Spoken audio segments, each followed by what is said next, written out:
नमस्ते, आपका स्वागत है। मैं हूं शिवम। क्या देश एक लैब में तब्दील हो गया है और आपके साथ प्रयोग चल रहा है? इस सवाल का जवाब तलाशते हैं। 10 जून 2026 को शाम को एक सरकारी नोटिफिकेशन जारी होता है। 4 अलग अलग नोटिफिकेशन होते हैं, नंबर 26 से 29 तक। वित्त मंत्रालय की तरफ से नोटिफिकेशन था। भाषा बेहद टेक्निकल, लेकिन अगले ही कारोबारी दिन धामपुर बायो ऑर्गेनिक्स और SBEC शुगर के शेयर अपर सर्किट पर पहुंच जाते हैं। 5% की छलांग, बाकी शुगर स्टॉक्स भी उछलते हैं।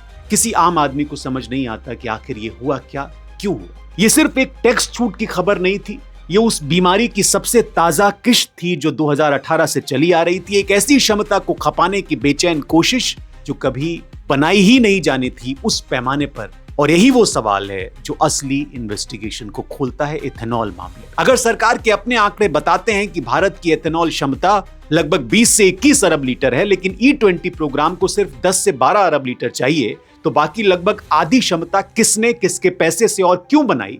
और जब असली मुनाफा उन कंपनियों की बैलेंस शीट में दिख ही नहीं रहा, तो वो पैसा जा कहां रहा है जिसे लेकर शेयर बाजार बार बार जश्न मनाता है। स्क्रीन पर आप देखिए, क्षमता 20 से 21 अरब लीटर और असली जरूरत 10 से 12 अरब लीटर। कहानी शुरू होती है 2018 में चीनी मिलों में नगद पैसे के संकट से और उसके समाधान के तौर पर जनवी नेशनल पॉलिसी ऑन बायोफ्यूल से। लेकिन इस बार गहराई से देखिए इस टाइमलाइन को। 2018 से 22 के बीच सरकार ने इंटरेस्ट सबवेंशन स्कीम के तहत मिलों को कर्ज पर 6% सालाना ब्याज सब्सिडी की गारंटी दी 5 साल तक। 1 साल की मोहलत के साथ शर्त सिर्फ इतनी थी कि नई क्षमता का कम से कम 75% तेल कंपनियों को बेचा जाए। इस एक शर्त ने पूरे उद्योग को एक ही दिशा में दौड़ा दिया। क्षमता बनाओ, कर्ज लो, ब्याज सरकार भरेगी। नतीजा, बलरामपुर चीनी मिल्स की डिस्टिलरी क्षमता हर साल लगभग 17% की दर से बढ़ी, लेकिन बिकने वाला वॉल्यूम सिर्फ 9% की दर से बढ़ा। त्रिवेणी इंजीनियरिंग की क्षमता 28% सालाना बढ़ी,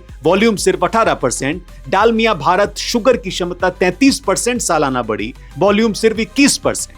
हर बड़े खिलाड़ी ने एक बड़े भविष्य के लिए प्लांट बनाए और वो भविष्य मांग की रफ्तार से कभी नहीं आया। ये पहला ओपन लूप है। अगर मिलों को पता था कि इतनी क्षमता की जरूरत नहीं, तो उन्होंने बनाई क्यों? जवाब आपको आगे मिलेगा और वो जवाब आपको हैरान करेगा। आप समझिए वो मशीनरी जो इस भ्रम को जिंदा रखती है, क्योंकि यही सबसे बड़ा झूठ छिपा है। पहला स्तर, कीमत सरकार तय करती है, बाजार तय नहीं करता। जनवरी 25 में सरकार ने सिर्फ एक उत्पादन मार्ग सी हैवी मोलासेस की कीमत संशोधित की, वो भी 57.97 रुपए प्रति लीटर। बाकी रास्तों की कीमतें 2 साल से नहीं बदली। खुद बलरामपुर के प्रबंधन ने अगस्त 2025 को स्वीकार किया कि जूस और बी हैवी रूट की कीमतें 2 साल से जस की तस हैं, यानी लागत बढ़ रही है, कीमत नहीं बढ़ रही। और ये कोई बाजार की मजबूरी नहीं है, ये सरकार का अपना फैसला है। दूसरा स्तर, कर्ज की बाढ़ टैक्स पेयर की गारंटी पर। फरवरी 2026 तक NCDC ने 56 सहकारी चीनी मिलों को 10,000 करोड़ से ज्यादा बांटे। सिर्फ एक स्कीम के तहत 114 मिलों को अलग से 1332 करोड़ की ब्याज सब्सिडी मिली। हर बार जोखिम किसके सर पर है? बैंकों के नहीं, क्योंकि ब्याज की गारंटी सरकार दे रही है। किसानों के नहीं, वो एक अलग समस्या में फंसे हैं, वो आपको आगे बताएंगे। जोखिम है सिर्फ टैक्स पेयर के सिर पर, जिसका नाम कहीं दर्ज नहीं होता। Ethanol policy, money flow animation देखिए। 10,000 करोड़ से ज्यादा जो सब्सिडी दी गई, यानी हर सहकारी मिल को औसतन 178 करोड़ बिना बाजार जोखिम के। और तीसरा स्तर इसके बाद आता है असली ट्विस्ट जो कोई नहीं दिखाता। मान लीजिए ये सारा पैसा कंपनियों की जेब में सीधे जा रहा है, तो उनकी बैलेंस शीट में दिखना चाहिए, है ना? लेकिन वित्त वर्ष 25 के नतीजे देखिए। बलरामपुर चीनी मिल्स की डिस्टिलरी सेगमेंट का मुनाफा ब्याज और टैक्स से पहले 326 करोड़ से गिरकर 192 करोड़ रह गया, जबकि रेवेन्यू लगभग 468 करोड़ था। EID पेरी की डिस्टिलरी रेवेन्यू पहुंची 1102 करोड़ तक, लेकिन सेगमेंट मुनाफा सिर्फ 37 करोड़। त्रिवेणी के अल्कोहल कारोबार ने 1473.5 करोड़ कमाए, मुनाफा सिर्फ 39.7 करोड़, यानी हर 100 रुपए की बिक्री पर सिर्फ 2.5-3 रुपए का मुनाफा। अब रुकिए, क्योंकि यही ये कहानी उस सीधी सादी कॉर्पोरेट लूट वाली थ्योरी को तोड़ देती है जो पहली नजर में सच लगती है। अगर कंपनियों का असली मुनाफा गिर रहा है, तो फिर वो पैसा गया कहां जिसे लेकर हर बार बाजार में जश्न मनाया जाता है? जवाब स्टॉक मार्केट में है, फैक्ट्री में नहीं। मई 2026 में बलरामपुर चीनी मिल ने एक EGM बुलाई। 9.3 करोड़ नए शेयर ₹483 प्रति शेयर की कीमत पर प्रमोटरों और चुनिंदा बड़े निवेशकों के लिए कुल 450 करोड़ जुटाने के लिए। ठीक इसी दौर में जब उपभोक्ता E20 की माइलेज को लेकर परेशान थे, विश्लेषक बलरामपुर टॉप पिक कहकर सिफारिश कर रहे थे, ये कहते हुए कि नवंबर 2026 के टेंडर में कीमत बढ़ोतरी एक बड़ा अर्निंग स्विंग फैक्टर हो सकती है। यानी असली मुनाफा नहीं, मुनाफे की उम्मीद बिक रही थी। यही असली पैटर्न है। फैक्ट्री का मुनाफा पतला है, लेकिन शेयर की कीमत नीति की हर घोषणा पर उछलती है, और वो उछाल भुनाया जाता है प्रेफरेंशियल शेयर इशू से। प्रमोटरों और बड़े निवेशकों के लिए प्रीमियम कीमत पर पैसा उत्पाद से नहीं, उम्मीद से बनाया जा रहा है। अब आप जोड़िए दूसरा टुकड़ा, क्योंकि अगर आधी क्षमता बेकार पड़ी है तो सरकार के पास सिर्फ दो विकल्प है। या तो मान ले कि नीति की योजना गलत थी, गडकरी जी का जो पूरा गेम था वो गलत था, या फिर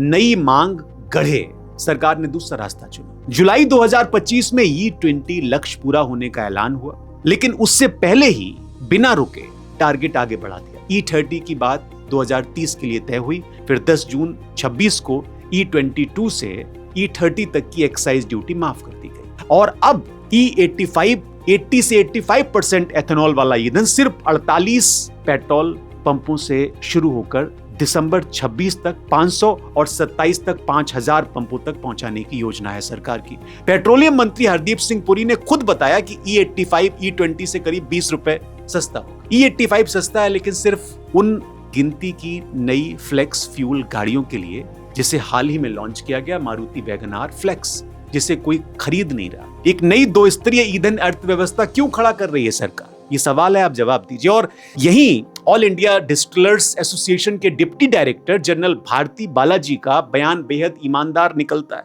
उन्होंने खुद कहा, ये कदम उद्योग के लिए अतिरिक्त क्षमता को खपाने का एक स्पष्ट व्यवसायिक रास्ता है, जो E20 कार्यक्रम की जरूरत से काफी ऊपर है। यानी उद्योग खुद मान रहा है ये मांग असली नहीं है, बनाई गई है, ताकि पहले से बना हुआ कर्ज से खड़ा किया गया इंफ्रास्ट्रक्चर किसी तरह से इस्तेमाल दिखे, गडकरी जी सही साबित हो। इसी बीच वो नाम फिर सामने आता है जिसे टालना मुश्किल है, केंद्रीय मंत्री नितिन गडकरी के बेटे निखिल गडकरी की कंपनी कियान एग्रो का, जिसे 26 में एक प्रमुख ब्रोकरेज ने प्राज इंडस्ट्रीज, मारुति सुजुकी और हीरो मोटर क्रॉप के साथ इथेनॉल इकोसिस्टम के प्रमुख लाभार्थियों में गिना। सितंबर 25 में जब उपभोक्ता विरोध चरम पर था, तब कियान एग्रो का शेयर भारतीय बाजार के इतिहास के सबसे तेज 14 महीने की रैली वाले स्टॉक में शामिल हो गया। अब आप कनेक्शन में अब देखिए, मंत्रालय, नीति एक्सलेशन, लाभार्थी स्टॉक की सूची में परिवार से जुड़ी कंपनी। मैं यहाँ कोई नतीजा नहीं थोप रहा हूँ। जब नीति बनाने वाले परिवार की कंपनी ठीक उसी सूची में हो जिसे नीति से फायदा होना है, तो सवाल पूछना तो जरूरी है। और अब तीसरा और सबसे दर्दनाक सच, याद है इस पूरी नीति को शुरू क्यों किया गया? इसलिए क्योंकि मिलें किसानों का बकाया चुका नहीं पा रही थी। मई 26 में महाराष्ट्र के मुख्यमंत्री देवेंद्र फडणवीस खुद एक प्रतिनिधि मंडल लेकर केंद्र के पास पहुंचे। वजह, सहकारी चीनी मिलों पर किसानों का बकाया 10,000 करोड़ से ऊपर पहुंच गया। एक दशक की सब्सिडी, हजारों करोड़ के ब्याज राहत, जीएसटी में छूट, और फिर भी जिस किसान के नाम पर यह पूरी नीति शुरू की गई, उसे आज भी अपने पैसे का इंतजार करना पड़ रहा है, उसका कोई उद्धार नहीं हुआ। इस योजना के पक्षकार क्या कहते हैं? एसबीआई सिक्योरिटीज के फंडामेंटल रिसर्च प्रमुख हैं सनी अग्रवाल। उनका तर्क सुनिए। वो कहते हैं कि ये एक्साइज छूट दरअसल उपभोक्ता को टैक्स राहत देकर ऊंचे ब्लेंड अपनाने के लिए प्रोत्साहित करने की कोशिश है, न कि सिर्फ उद्योग को फायदा पहुंचाने की। और यह भी सच है कि पश्चिम एशिया के हालिया संकट के बीच जब कच्चे तेल की सप्लाई पर खतरा बना, घरेलू ईंधन का विकल्प बढ़ाना जरूरी था। यह भी उतना ही सच है कि बलरामपुर चीनी जैसी कंपनी का कुल तिमाही मुनाफा सिर्फ डिस्टिलरी नहीं, पूरी कंपनी का मार्च 2025 तिमाही में 12.65 बढ़कर 229 करोड़ हुआ। EID पेरी का कंसोलिडेटेड मुनाफा उसी तिमाही में 30% उछलकर 286.5 करोड़ पहुंचा। यानी कंपनियां डूब नहीं रही, बल्कि विस्तार कर रही हैं। नए बायोपॉलिमर प्लांट जैसी नई दिशाओं में निवेश कर रही हैं कंपनियां। काउंटर आर्गुमेंट और सच आप देखिए, कुल कंपनी मुनाफा ऊपर है, ठीक है, लेकिन जो एथेनॉल सेगमेंट है उसका मुनाफा नीचे है। यही डेटा फिर से एक और परत खोलता है। अगर डिस्टिलरी का मुनाफा पतला है तो कंपनी का कुल मुनाफा किससे बढ़ रहा है? ज्यादातर मामलों में चीनी के कारोबार और नए विविधीकरण जैसे PLA बायोप्लास्टिक्स, इथेनॉल से नहीं। यानी इथेनॉल ने कंपनियों को बड़ा तो दिखाया, लेकिन बेहतर नहीं बना। जैसा कि एक वित्तीय विश्लेषण ने अप्रैल 2026 में बड़े सटीक शब्दों में कहा, स्केल तेजी से आया, क्वालिटी नहीं आई। और ये अंतर बहुत मायने रखता है, क्योंकि नीति की सफलता को स्टॉक प्राइस से मापना और उसकी वास्तविक आर्थिक सेहत से मापना दो अलग अलग चीजें हैं। तो अब पूरी तस्वीर को आप जोड़िए। एक नीति जो चीनी मिलों के संकट से जन्मी, जिसने टैक्सपेयर के पैसे से ऐसी क्षमता खड़ी करवाई जो जरूरत से लगभग दोगुनी है, जिस क्षमता को इस्तेमाल दिखाने के लिए हर कुछ महीनों में नए ब्लेंड टारगेट गढ़े जा रहे हैं, E20, 22, 27, 30, 85, 100, जिसमें कंपनियों का असली उत्पाद आधारित मुनाफा पतला है, लेकिन हर नई घोषणा पर शेयर बाजार में जश्न मनाया जाता है। और वो जश्न प्रीमियम शेयर इशू के जरिए भुनाया जाता है, जिसमें आम उपभोक्ता को 5 साल पहले वादा की गई राहत आज तक नहीं मिली, और जिसमें वो किसान जिसके नाम पर यह सब शुरू हुआ था, आज भी अपने करोड़ों रुपए के बकाये का इंतजार कर रहा है, उसका उद्धार नहीं हुआ। गन्ना चक्रव्यूह का यह अध्याय बताता है कि यह सिर्फ किसने लूटा की कहानी नहीं है, किसने योजना बनाई और जब वो योजना गलत साबित हुई तो जिम्मेदारी किस पर डाली गई की भी कहानी है। और आखिरी सवाल आपके लिए, अगर किसी नीति को बार बार अगले लेवल पर ले जाना पड़े सिर्फ इसलिए कि पिछला लेवल जरूरत से ज्यादा बना दिया गया था, तो क्या हम अब भी इसे योजना कहेंगे या फिर कुछ और कहेंगे? बहुत शुक्रिया आपका ये स्टोरी देखने के लिए। एथेनॉल के कई सारे अध्याय हैं, ये तो एक अध्याय है। अगर आप कहेंगे तो मैं इसकी एक सीरीज कर सकता हूँ। अभी एक डॉक्यूमेंट्री बहुत वायरल हुई बर्नी हार्ट की, हालांकि उसमें सरकार ने कहा कि ये सब फर्जिफिकेशन है, ऐसा कुछ नहीं है, पॉल्यूशन नहीं हो रहा है। एक क्लिप भी बहुत वायरल हुई जिसमें कहा गया कि ये प्रयोग सरकार कर रही थी, 1 साल बाद नतीजे आएंगे। उस पर भी बाद में काउंटर हुआ सरकार का कि कोई प्रयोग नहीं है। तो पॉलिसी के चक्रव्यूह में फंसाकर जनता का दिवाला निकालने की भी योजना है एथेनॉल की। मुझे इजाजत दीजिए, कल फिर किसी स्टोरी के साथ आपसे मुलाकात करते हैं। बहुत शुक्रिया।